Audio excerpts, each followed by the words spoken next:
నమస్కారం. బీఆర్కే భక్తి ఛానల్‌కి స్వాగతం. నేను మీ కీర్తి. ఈరోజు మనతో పాటు ఉన్నారు ప్రముఖ ఆధ్యాత్మికవేత్త శివరుద్ర సాధువు గురువుగారు మనతో పాటు ఉన్నారు. గురువుగారిని అడిగి మనకున్న సందేహాల్ని నివృత్తి చేసుకుందాం. నమస్కారం గురువుగారు. నమస్కారం అమ్మా. గురుగారు, హోలీ పండుగ రాబోతుంది కదా! హోలీ పండుగ విశిష్టత ఏంటి? హోలీ పండుగ రోజు చేయాల్సిన పనులేంటి? చేయకూడని పనులేంటి అనేది తెలియజేయండి గురువుగారు. అంటే చేసే పనులు మీరు చూస్తూనే ఉన్నారు గత సంవత్సరాల కాలంగా. చేయకూడని పనులు అనేటివి కూడా మీరు చూస్తూనే ఉన్నారు. అసలు హోలీ అనేది మానవ శరీరాలకి సంబంధించిన ఒకే ఒక కారణంతోని పండగ.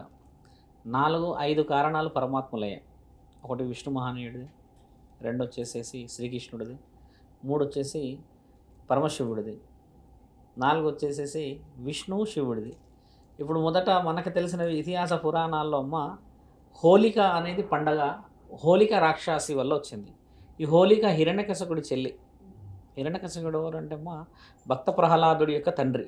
ఆయన గారు తీవ్రమైన కోపాలతో హరినామస్మరణం చేయకూడదు బాలక అని చెప్పి కొడుకునే ఎంతో తీవ్రంగా ఇబ్బంది పెడుతుంటాడు. ఒకసారి రాక్షసులతోని, ఒకసారి పాములతోని, ఒకసారి ఏనుగులతోని, ఒకసారి కొండపైకి తీసుకెళ్ళి కింద పడేస్తాడు. ఇవన్నీ కుదరదని చెప్పి వేద పాఠశాలలో తీసుకెళ్ళేసి చెప్తే వేద పాఠశాలలు కూడా వాళ్ళందరికీ హరినామస్మరణమే నేర్పిస్తాడు. ఇవన్నీ చాలా చక్కగా మనకి భక్త ప్రహ్లాద అనే సినిమాలో పొందపరుచున్నాయమ్మా. అయితే అలా చేసినప్పుడు ఎలా చేసినా చావట్లేడు, హరినామస్మరణాన్ని అనకూడదు అని చెప్తే వింటలేడు బాలుడు అని చెప్పేసి హోలిక హిరణ్యకశిపుడి రాక్షసుడి చెల్లెకి ఒక వరం ఉంటుంది తల్లి. ఆ వరం ఏంటంటే అమ్మ ఆవిడ ఎవరిని పట్టుకున్నా మంటతో దహనం అయిపోతారు, అంటే కాలిపోతారని అర్థం. ఆ వరం బ్రహ్మ ఇస్తాడు ఆవిడ గారికి. అన్న ఆలోచన చేసి హోలికని పిలిచి ప్రహ్లాదుడిని నీ ఒడిలో కూర్చోబెట్టి కాల్చేస్తే కాలిపోతే పీడ విరగడవుతుంది, నేను భరించలేకపోతున్నా, హరినామస్మరణం చెప్పుతో కూడా వింటలేడు అని చెప్పేసి తీవ్ర కోపానికి వచ్చేసి ఆ పని చేయిస్తాడు. అక్కడ హోలికకున్న వరం ఏంటంటే పట్టుకుంటే కాలిపోవడం. ఈవిడేం చేస్తుందంటే భక్త ప్రహ్లాదుడు కారణజన్ముడు కాబట్టి విష్ణు మహానీయుడి యొక్క వరప్రసాదం కాబట్టి ఆయనకి ఏం కాకుండా ఆవిడ కాల్చుకుంటుంది ఆవిడ శరీరాన్ని. ఈవిడ కాల్చుకుంటేనే కదా ఈయన కూడా కాలేది. కానీ ప్రహ్లాదుడు బయటపడతాడు, ఈవిడ కాలిపోతుంది. కాలిపోయి ఆవిడ వరంతో ఆవిడే విర్రవీగి చనిపోతుందమ్మా. ఆ చనిపోయిన ఆ తరుణం హిరణ్యకశిపుడు తట్టుకోలేడు.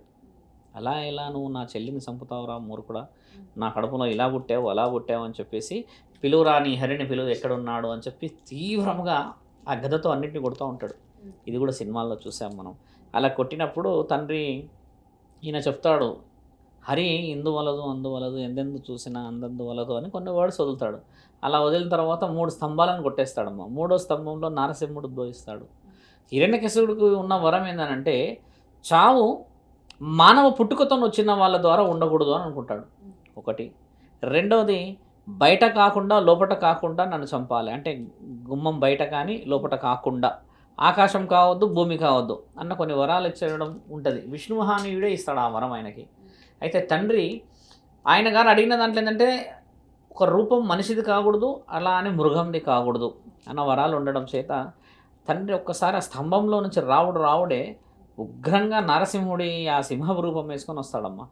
రావుడే సింహం రూపంతో వచ్చేసి ఆయన్ని చూసినప్పుడు ఆ హిరణ్యకశిపుడు చాలా భయపడుతూ పరిగెత్తుతూ ఉంటాడు ఆ గుమ్మం వైపు.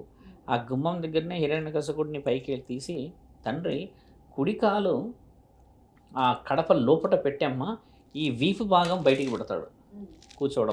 కూర్చునే తరుణం కూర్చున్నప్పుడు అప్పుడు ఆకాశము భూమికి మధ్యలో కదా. అప్పుడు ఏం చేస్తాడు హిరణ్యకశిపుడిని, తండ్రి రూపం సింహం రూపం, ఇక్కడ నుంచి ఏమో శరీరం మానవ శరీరం ఉంటుంది భీకరంగా. అప్పుడు తండ్రి ఆయన గారిని తీవ్రంగా చీల్చేస్తాడు, కడుపుతూ చీల్చేసి ఆ పేగులను మెడలో వేసుకున్న తరుణం మనం చూస్తాం. అలా చూసిన ఆ తరుణము భక్త ప్రహ్లాదుడిని అందరు దేవాది దేవతలు వేడుకుంటారు. హరి చాలా తీవ్రమైన కోపంతో ఉద్రేకంతో ఉండి ప్రకృతిని వినాశనం చేయడానికి వెళ్ళవచ్చును, ఆయన కోపం శాంతించేలా లేదు, మీరే ఆపాలి ప్రహ్లాద అన్నప్పుడు ప్రహ్లాదుడు ఆపుతాడు తండ్రిని. ఎంతో వినయంతో ప్రేమతో మొక్కితే తండ్రి ఆగిపోతాడు. కానీ తండ్రి తిరుగు ప్రయాణం చేయనీకే రాదు. ఎందుకంటే తండ్రి రావడమే స్తంభం నుంచి వచ్చాడు. హిరణ్యకశిపుడికి ఉన్న వరం ఏంటంటే మానవ శరీరం నుంచి పుట్టిన వాళ్ళ ద్వారా చావు ఉండకూడదు. అందుకని తండ్రి ఆ రాయి నుంచి పుడతాడమ్మా. పుట్టిన తర్వాత తండ్రికి తిరుగు ప్రయాణం ఉండకపోవడం చేత మన తెలంగాణ ప్రాంతం వాళ్ళు చాలా ఇలాంటి విషయాలు అదృష్టవంతులం. అప్పుడు యాద మహర్షి తండ్రి దగ్గరికి వెళ్తాడు. యాద మహర్షి. ఆయన వెళ్ళేసి అప్పుడు తండ్రిని ప్రాధేయపడతాడు. యాద మహర్షి తండ్రికి విష్ణువు దేవుడికి చాలా చాలా చాలా గొప్ప ప్రీతికరమైన ఋషివర్యులు. తండ్రిని వేడుకుంటారు. ఈ ప్రాంతంలో మీరు అడుగుపెట్టి ఎన్నో విశేషమైన వివరణలు చేయాలి. మీ వల్ల ఎన్నో గొప్ప కార్యక్రమాలు జరగాల్సిన అవసరం ఈ ప్రాంతానికి ఉంది. ఈ కొండపైన మీరు వెలవాలి అని చెప్పిన ప్రాంతం యాదగిరి గుట్ట. తండ్రి ఆ గుట్టకు వస్తాడు. వచ్చేసి తండ్రి అక్కడే కూర్చుండిపోతాడు. ఎందుకంటే తండ్రి తిరుగు ప్రయాణం చేయడానికి ప్రయాణం ఉండదు. ఎందుకంటే తండ్రి పుట్టింది ఆ స్తంభంలో. అలా యాదగిరి గుట్టలో తండ్రి ఆ కింద ఉన్న గుట్ట, ఇప్పుడు గుట్ట పైన రాయి ఉంది కదమ్మా పెద్ద గుడి, అది కాదు, చిన్న గుడి దగ్గర పాత నరసింహస్వామి గుట్టలోనే వెలిసి ఉంటాడు. స్వయము విగ్రహం ఉంది అంటారు అక్కడ. అలా వచ్చిన తరుణాన్ని హోలికని చంపడం చేత అమ్మ ఆ రోజు అందరూ పౌర్ణమి కావడం చేత అందరూ పండగ చేసుకుంటారు. ఆ పండగ చేసుకున్న రోజు ఈ హోలీకి పేరు అలా వచ్చింది. అక్కడ రాక్షస సంహారణ ఇద్దరిది జరిగింది, హోలిక మరియు హిరణ్యకశిపుడిది. విష్ణు మహానీయుడు భూమండలానికి వచ్చేసి నారసింహుడి రూపంలో ఆవిర్భవించాడు. ఇదంతా జరిగిందమ్మా సత్యయుగములో, మొదటి సత్యయుగంలో జరిగింది అని అంటారు. ఈ విధంగా నరసింహస్వామి మొదటి అవతారం విష్ణు అవతారం నుంచి ఎత్తుకున్నాడు. ఇదొక విషయం. అయితే అమ్మ మీరు అడిగిన పండగలో శ్రీకృష్ణుడి యొక్క దేహం నలుపుగా ఉండడం చేత రాధామాత నల్లగా ఉన్నావు కృష్ణ అని ఆట పట్టించడాలు, కొంచెం చెలికత్తలతో కొంచెం అవహేళన చేయడాలు చేస్తే యశోదామాతకి వెళ్ళి వివరిస్తాడు. ఇలా అంటున్నది నన్ను అని అంటే, మీరు అడవికి వెళ్ళి పలు రకాలైన వనమూలికలతో ఉన్న రంగురంగుల చెట్లు తీసుకురండి అని చెప్పేసి ఆ చెట్లను తీసుకొచ్చి బాగా ఉడకబెట్టేసి దాన్ని దంచి అన్ని చేసిన తర్వాత వీటన్నిటినీ కలిసి రాధ పైన వేసి రాకృష్ణ అని అన్నప్పుడు ఆ తరుణం చాలా బహు ఉత్తమంగా ఉంటుంది.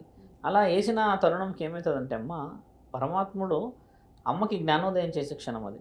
అమ్మ అన్ని రంగులు కలిపి వేసినాక ఆ అమ్మ కూడా నల్లగా అయిపోతుంది. శ్రీకృష్ణుడి రంగు కూడా నల్లగా ఉంటుంది. అప్పుడు తండ్రి చెప్తాడు, చూసారా అన్ని రంగులు కలిపినాక వచ్చింది అసలైన నలుపు రంగు. మరి నేను అసలైన రంగే కదా రాధా, మరి ఎలా మమ్మల్ని ఎలా అంటారు ఇలా అంటారని కొన్ని జ్ఞానానికి సంబంధించింది. ఆ ఆనందాన్ని తల్లి ఇద్దరు కలిసి ఎంతో వివరంగా అక్కడ గోపికలతో చేసుకున్న ఆ పండుగ, వాళ్ళందరూ కోలాటాలు, తర్వాత అక్కడున్న గోపికలతో అందరితో ఆడుకున్న ఆ తరుణం బహు ఉత్తమంగా ఉంటుంది. ఇది పౌర్ణమి నెక్స్ట్ డే జరుగుతుందమ్మా. ఆ విషయం ఇక్కడ మన దగ్గర పాటిస్తున్న వాళ్ళంతా ఈ మార్వాడీస్ వాళ్ళందరూ చేసేది అదే. వాళ్ళందరూ చేస్తారు, కొంచెం తినడము తాగడాలు స్వీట్స్ ఇదంతా వాళ్ళు చాలా చాలా వైవిధ్యంగా కనబడుతుంది పండగ. అలా నార్త్ వాళ్ళు పౌర్ణమికి సంబంధించిన విషయ వివరణలు శ్రీకృష్ణుడికి కాబట్టి వీళ్ళు హోలీ చేయడం అనేది హోలికా దహన్ అంటారు. ఇందులో కాముడి పాత్ర ఎలా వచ్చింది? మన దగ్గర తెలంగాణ ప్రాంతంలో కామదహనం జరుగుతుంది. మహానీయుడు మహాముఖంటి అమ్మ యోగనిద్రలో ఉన్నప్పుడు పరమాత్ముడు తీవ్రంగా ఆయన ఒక ఆలోచనలతో కూర్చొని ఒక కొండ ప్రాంతంలో ఉన్నప్పుడు రతీదేవి మన్మధుడు, అంటే మన్మధుడి భార్య రతీదేవి, ఈ ఇద్దరు కామానికి సంబంధించిన క్రియాకలాపాలు చేస్తూ ఆ ఆనందాన్ని పొందుతూ వస్తూ ఉంటారు సంధ్యా సమయంలో. అప్పుడు పరమాత్ముడిని చూసి ఈయనేంది చూడ్డానికి విచిత్రంగా ఉన్నాడు, మెడలో పాము కూడా ఉంది, అసలు ఏంది ఈ వివరణ అని చెప్పి కొంచెం ఆలోచన చేసి మన్మథ బాణాన్ని వదులుతాడు తల్లి. అంటే ఆయనని భంగం కలిగిస్తాడు ఆట పట్టించడానికి. ఆ మన్మథ బాణం తండ్రికి తగిలినప్పుడు తండ్రి మూడో కన్ను వదిలినప్పుడు అందులో నుంచి వచ్చిన ఆ అగ్గికి కాముడు దహనమైపోతాడు తల్లి. ఆ దహనమైన ఆ తరుణము ఇమ్మీడియట్లీ పక్కనే అమ్మ ఉంటుంది కదా రతీదేవి, మన్మధుడి భార్య, పరమాత్ముని వేడుకుంటుంది ఆ బూడిద తీసి, ఇదా మీరు ఇచ్చిన వరం, అందరూ సుఖంగా సౌభాగ్యంగా ఉండాలని చెప్పి మీరే మమ్మల్ని విడగొడతారా? తెలిసి చేసినా తెలియక చేసినా తప్పే కదా, కానీ తప్పు చేసిన వాడికి ప్రాయశ్చిత్తం ఇవ్వరా పరమాత్మ అని వేడుకున్నప్పుడు తండ్రి వాళ్ళిద్దరి ప్రేమను చూసి కొంచెం బాధపడి అమ్మ 7 కన్నీటి భాషలు వదులుతాడు. అది మన దగ్గర 7 ముఖాల రుద్రాక్ష. ఆ 7 ముఖాల రుద్రాక్ష సర్పదోషం ఉన్నోళ్ళు వేసుకోవాలి. ఎందుకంటే మన్మధుడు ఈ రతీదేవి ఏంటంటే సర్పరూపంలో ఉంటారు వీళ్ళు. ఈ విధంగా వచ్చడం కూడా ఒకటి మన దగ్గర రాసింది. రుద్రాక్షలను మరోసారి మాట్లాడినప్పుడు చెప్తా. అలా వచ్చిన ఆ తరుణం వల్ల తండ్రి ఏమంటాడంటే, ఇచ్చిన తర్వాత ఒకసారి మనిషి మరణం జరిగిన తర్వాత నేనైతే వెనక్కి తీసుకోలేను, కానీ కాముడి యొక్క ఈ కామానికి మీరిద్దరూ అసలైన విషలైన నిజాన్ని కూడా మరిచి నా యొక్క తీవ్రమైన తపస్సుని భంగం కలిగించినందుకు మళ్ళీ నేను జననం ఇయ్యలేను, కానీ మీకు చేయగలిగింది ఒకటే, సమస్త భూమండలంలో సమస్త లోకాలలో కామం అనే పేరుతో మీరు ప్రతి శరీరంలో బతికే ఉంటారు అని చెప్పి తండ్రిని మలుపుతాడు. అది అలా కాముడు ఇప్పుడు ప్రతి శరీరంలో ఉన్నారుగా, ప్రతి జీవిలో ఉంటారు. అలా ఉన్నప్పుడు ఈ కాముడిని దహనం ఎందుకు చేయాలి ఆ రోజు మనం ముఖ్యంగా తెలుసుకోవాలి. చాలామంది తెలియాలి కూడా. మనం 13 కానీ 14 కానీ పండుగ విషయం చేసినప్పుడు కామాన్ని అమ్మ ఇప్పటికీ కూడా చేయకుండానో దాన్ని తృప్తి పొందకుండానో ఒకవేళ శరీరాలు ఉన్నాయనుకోండి, ఆ లోపట ఉన్న వేడి తట్టుకోలేదంట మానవ శరీరం. అంటే లోపట ఉన్న శరీరం స్త్రీకైనా పురుషుడికైనా అలాగే. అది ప్రతి సంవత్సరం ఒక్కసారన్నా మనకి తెలియకుండానే పంచభూతాల సాక్షిగా కామాన్ని దహనం చేస్తామంట. అంటే కామదహనం అలా జరుగుతుంది కాముణ్ణి పెట్టి. అలా దహనం జరిగిన తర్వాత ఎవరైతే మహాముఖ్యంటి కానీ మిగతా దేవతలు ఉంటారమ్మా, కామం అనేది ఒక అదుపులోకి తీసుకురావడానికని నిర్దేశనం ఇచ్చి అక్కడ ఏ రోజైతే ఇక్కడ పండగ చేస్తామో అక్కడ మన్మధుడు మళ్ళీ పుడుతూ ఉంటాడు అనమాట. అంటే ఇప్పుడు ఆయన వరం అదే కదా, ఆ రోజు ఆయన చేసింది అదే కాబట్టి అమ్మ, ఇక్కడ మన వాళ్ళు కూడా చేసేది ఏంటంటే ఆయనను పూజించి అది చేసి బొట్టు పెట్టుకొని, తర్వాత కొంతమంది చిన్నపిల్లలకి ఏదో భూతాలు పీతాలు కనబడదని బొట్టు పెడతారు. కొంతమంది ఉంటారు ఆ కాముడి బొమ్మ కూడా హారతిస్తుంటారు పోయి, అదొక వివరంగా చేస్తారు. దాని అంతరార్థం అదమ్మా. ఇక్కడ మళ్ళీ ఇంకొకటి ఏంటంటే మూడో తరుణము, భస్మాసురుణ్ణి తండ్రి వరం ఇస్తాడు. ఆ వరం ఇచ్చిన తర్వాత భస్మాసురుడు తల మీద చేతి పెట్టి ఈ వరం పనిచేస్తుందా లేదా అని శివుడి వెనకాల పడతాడు తల్లి. అలా పడ్డ రోజు కూడా ఈ పౌర్ణమి, ఈ హోలీ రోజే. ఇలా తండ్రి పరిగెత్తుతూ పోతే మోహిని రూపాన మహావిష్ణువు వచ్చి ఆ భస్మాసురుణ్ణి కొంచెం ఆకర్షించి నాట్యంతో ఆయన గారిని మైమరిపించి అది చెప్పించేస్తే తల మీద చేతి పెట్టుకోవడం వల్ల భస్మాసురుడు భస్మం అవుతాడు. అలా అయిన రోజు కూడా ఈ హోలీ రోజమ్మ. ఇప్పటికీ మొత్తం 4 దైవాధీనమైన రోజులు చెప్పాం. శ్రీకృష్ణుడిది ఒకటి చెప్పాం, నారసింహుడిది ఒకటి చెప్పాం, విష్ణువుకు సంబంధించింది ఒకటి చెప్పాం, పరమాత్ముడు శివుడిది కూడా చెప్పాం కదా. ఇప్పుడు మీరన్న అసలైన పండుగకు వస్తాం. మనం రంగులు ఎందుకు రుద్దుకోవాలి, దాని ప్రత్యేకత. మనం చూస్తే హోలీ విశిష్టత ఇంత గొప్పగా ఉంది కదా గురుగారు. అవునమ్మా. ఇప్పుడు జరుపుకునే వాళ్ళు ఎట్లా జరుపుకుంటున్నారంటే ఇది గుడ్లతో కొట్టుకోవడం, కలర్ పండ్లతో ఏదో చేసుకోవడం, టమాటాలు గుడ్లని ఏది ఉంటే అది ఇంకా అంటే అది ఎంత విచ్చలవిడితనం. యాక్చువల్లీ దీని అంతరార్థం ఏంటంటే చాలా మంది తెలియాలి, హోలీలో రంగులు లేవు ఎక్కడ రాసుకున్నాడు. ఇప్పుడు నేను చెప్పిన దాంట్లో కూడా ఎక్కడ రంగులు లేవు. అయితే ఈ హోలీలో రంగులు ఎలా వచ్చాయనంటమ్మా, పూర్వం ఇప్పుడు మాకు అంటే పూర్వం దాకా ఎందుకమ్మా, ఒక 4-5 డేస్ క్రితం ఒక అతను బైక్ బయట క్లీన్ చేశాడని 1000 రూపాయలు ఫైన్ వేసింది కదా జిహెచ్ఎంసీ వాళ్ళు. నీళ్లు ఎందుకు గడుతున్నావు బయట అని ఆ వీడియో కూడా వచ్చింది కదా. అంటే నీళ్లు వృధా చేయొద్దు ఎండాకాలం అని చెప్పి ఆయన కమిషనర్ గారు హెచ్చరించారు. అలా ఒకప్పుడు పూర్వం ఏం చేసేవాళ్ళంటమ్మా, నదుల నుంచి బావిలో నుంచే మనకు నీళ్లు. ఎవరింట్లో ఇంత ట్యాపింగ్ సిస్టమ్ లేదు కదా, ఈ వాటర్ ఇవన్నీ ఇంత సోర్స్ లేవు కదమ్మా.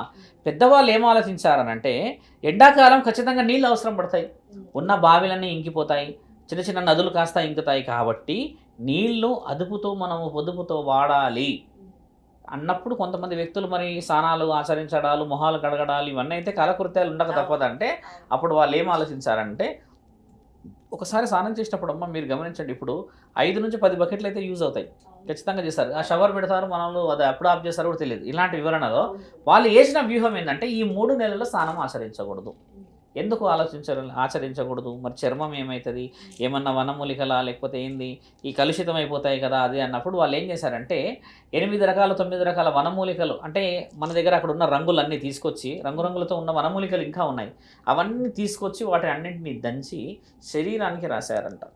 మొత్తం శరీరానికి రాసేసి మీరు 3 నెలల వరకు స్నానం ఆచరించొద్దు, చర్మానికి సంబంధించిన వనమూలికలు ఇవి కాపాడతాయి మిమ్మల్ని అని చెప్పి, ఋతుపవనాలు జూన్లో ఫస్ట్ వర్షం పడుతుంది కదమ్మా, ఆ వర్షంలో స్నానం చేసేవాళ్ళంట. అంటే ఎంత వివరణ ఉందంటే నీళ్లు కాపాడే తరుణం కోసం ఇది, అంతేకాని నీళ్లు లేక కాదు. అప్పట్లో ఇంత జీవరాశి ఇంత అభివృద్ధిలో లేదు కదమ్మా, నీళ్లు కాపాడడానికి ఇచ్చిన దాంట్లోనే రంగులు పూసుకున్నారు. ఇక్కడ నీళ్లు వృధా చేయడానికి మన వాళ్ళు ఆ గులాలని ఇంకేదో సున్నేరు అనేది పెడితే అమ్మ కలరు 1 వీక్ 10 డేస్ పోతున్నాయి. ఆ కాలుష్యానికి సంబంధించిందే ఉంది ఇక్కడ. మీరు అన్నట్టుగా ఎక్స్ కొట్టుకోవడం అనేది ఎక్కడ ఉంది తల్లి? లేదు. రంగులు రాసుకునేది కూడా లేదు. కాకపోతే శాస్త్రంగా రాసుకోమని అన్నారు, సరే ఇష్టంగా పండగ, కానీ అది ఎక్కడ రాసుకున్నాడు? మనిషిని 10 మంది పట్టుకొని ఒకటే ఉయ్యాలు ఊపుతారు, ఊపి తీసుకెళ్ళి ఆ బుడదలో పడేస్తారు. ఇప్పుడు అలాంటివి అయితే లేదు కదమ్మా. దానివల్ల జరిగేది ఏంటంటే ఎవరైతే విచ్చలవిడితనంగా ఈ పండగ చేస్తారో అలాంటి ఇంట్లో లక్ష్మీమాత కూర్చోదు అసలు. పండగ అంటే రాధా శ్రీకృష్ణులు ఎంత వివరంగా చేసుకున్నారు. అక్కడ మన్మథ బాణాన్ని తండ్రి చేసేసి 7 ముఖాల రుద్రాక్షని ఎలా ఇచ్చాడు, ఇక్కడ విష్ణువుకు సంబంధించిన ఒక గుణపాఠాన్ని భస్మాసురుడు ఎలా ఇచ్చాడు. ఈ విధంగా నరసింహస్వామి ఆ హోలికా రాక్షసిని చంపేసి ఒక పండగ వాతావరణం ఇచ్చారు కదా. అందులో ఎక్కడా కూడా పండగ ఆనందంగా కనబడ్డది, కానీ విచ్చలవిడితనం లేదు కదమ్మా. ఈ సైంటిస్టులు రుజువు చేసింది ఏంటంటే నీళ్లు కొంచెం రిస్ట్రిక్టెడ్గా వాడాలని నిర్ణయిస్తే మనోళ్ళు ఆ రోజు కొన్ని లక్షల క్యూసెక్ల నీళ్లు రోడ్డున పారిపోతాయి. అందులో కలర్గా, దానివల్ల తాగిన జీవరాశులకి ప్రమాదం, ఆ చిన్న చిన్న పక్షులు తాగుతాయి, కుక్కలు తాగుతాయి, ఇవన్నిటికీ ప్రమాదం. నీ హెల్త్కి లోపలికి కలర్ పోయి నీకు ఐస్ ఎఫెక్ట్ ఎన్ని ఉన్నాయి కదమ్మా. ఇలాంటి విషయ వివరణలు తెలుసుకోకుండా చేసే పండగ కాదు. ధైర్యంగా కొన్ని పౌడర్స్ ఉంటాయి అలా చల్లుకొని ఆనందంగా ఆడుకోను. ఎంతసేపు అయినా పెట్టుకుంటారుగా మన వాళ్ళు, ఎలాగో సాంగ్స్ పెడతారు. ఇదేందమ్మా పైనుంచి నీళ్లు పడుతుంటే కింద హోలీ, విచ్చలవిడితనం మళ్ళీ తాగుతూనే ఉంటారు. బంగ్ అనేది ఒకటి ఉంటుంది తాగేది. వాస్తవంగా మన దగ్గర రాసింది. కొంతమంది ప్రాంతాల వాళ్ళు తీసుకుంటారు దాన్ని, పాలల్లో కానీ పెరుగులో కానీ కల్పిస్తారు. ఆ ఫెస్టివల్ మూడు ఆ సెక్యూరిటీ ఉన్న ప్రాంతంలోనే, ఆ కుటుంబాలకు సంబంధించిన వాళ్ళ దాంట్లోనే నడుస్తుంది. ఇప్పుడు చూసామమ్మా, ఎక్కడ పడితే అక్కడ తాగేసేస్తారు. తాగిన తర్వాత ఆ మనిషి పైశాచికత్వం ఎక్కడికి పోతుందో తెలియదు. గొడవలు కావచ్చు, అందులో పాత పగలతో ఏమైనా చేసుకోవచ్చు. ఇవన్నీ దారి ఉన్నాయి కాబట్టి ఎన్నో రిస్ట్రిక్షన్స్ పెట్టింది ప్రభుత్వం. పండుగ చేసుకోవద్దని ఎక్కడ ఏ ప్రభుత్వం చెప్పలేదు, ఏ నాయకుడు చెప్పడు కూడా. కాకపోతే కొంచెం హద్దు పద్దు. ఎందుకంటే ఇప్పుడమ్మా ₹1,00,000 ఖర్చు పెట్టి చేసిన పండగనే, నువ్వు ₹1,000 పెట్టిన పండగనే, ₹100 పెట్టి చేసిన పండగనే, నువ్వు ఏవి చేయకుండా పండగనే కదా. మరి ఇలాంటిది వదిలేసమ్మా ఆ రోజు ఆరోగ్యాన్ని పాడు చేసుకోవడం ఎందుకు? ఇప్పుడు నేను ఆడతాను, హోలీ ఆడనని కాదు, పిల్లలు ఆడతారు, హోలీ ఆడరని కాదు. ఒక హద్దు. 12 లోపే హోలీ ఎందుకు ఆడాలి తెలుసా అమ్మ? 12 తర్వాత ఆ హోలీకి ఉన్న ముహూర్త బలం వెళ్ళిపోతుంది. ఎందుకంటే అది పౌర్ణమి రోజే ఆడతారు. రైట్ 12కి మొదలైతే నెక్స్ట్ డే 12కి హోలీ ఆ టైం పోతుంది. ఆఫ్టర్నూన్ తర్వాత ఆడొద్దు అని అంటారు, మీకు వినడవచ్చు. దాని అంతరార్థం అది. ఇంత వివరణలో అమ్మ మీరు అన్నట్టుగా శాస్త్రమే గొప్పగా ఉంది. మానవ శరీరాన్ని కాపాడుకోండి అనే వాళ్ళు నీళ్ళ గురించి అని ఆలోచించారు. ఇప్పుడు వృధా చేస్తున్న ఈ పండుగ కొంచెం ఆలోచన చేసి కొంచెం అందరూ ఆనందంగా ఉండి ఇంట్లో వాళ్ళ కులదైవాన్ని ఇలవెల్పులను పూజించుకొని అఖండ దీపాలు పెట్టుకొని వైవిధ్యంగా చేసే ఈ పండుగకి విలువ రావాలని కోరుకుందామమ్మా. ఇది మా ఓకే గురుగారు, హోలీ విశిష్టత గురించి చాలా చక్కగా వివరించారు. చేయాల్సిన పనులు, చేయకూడని పనులు కూడా చాలా వివరంగా వివరించారు. ధన్యవాదాలు గురువుగారు.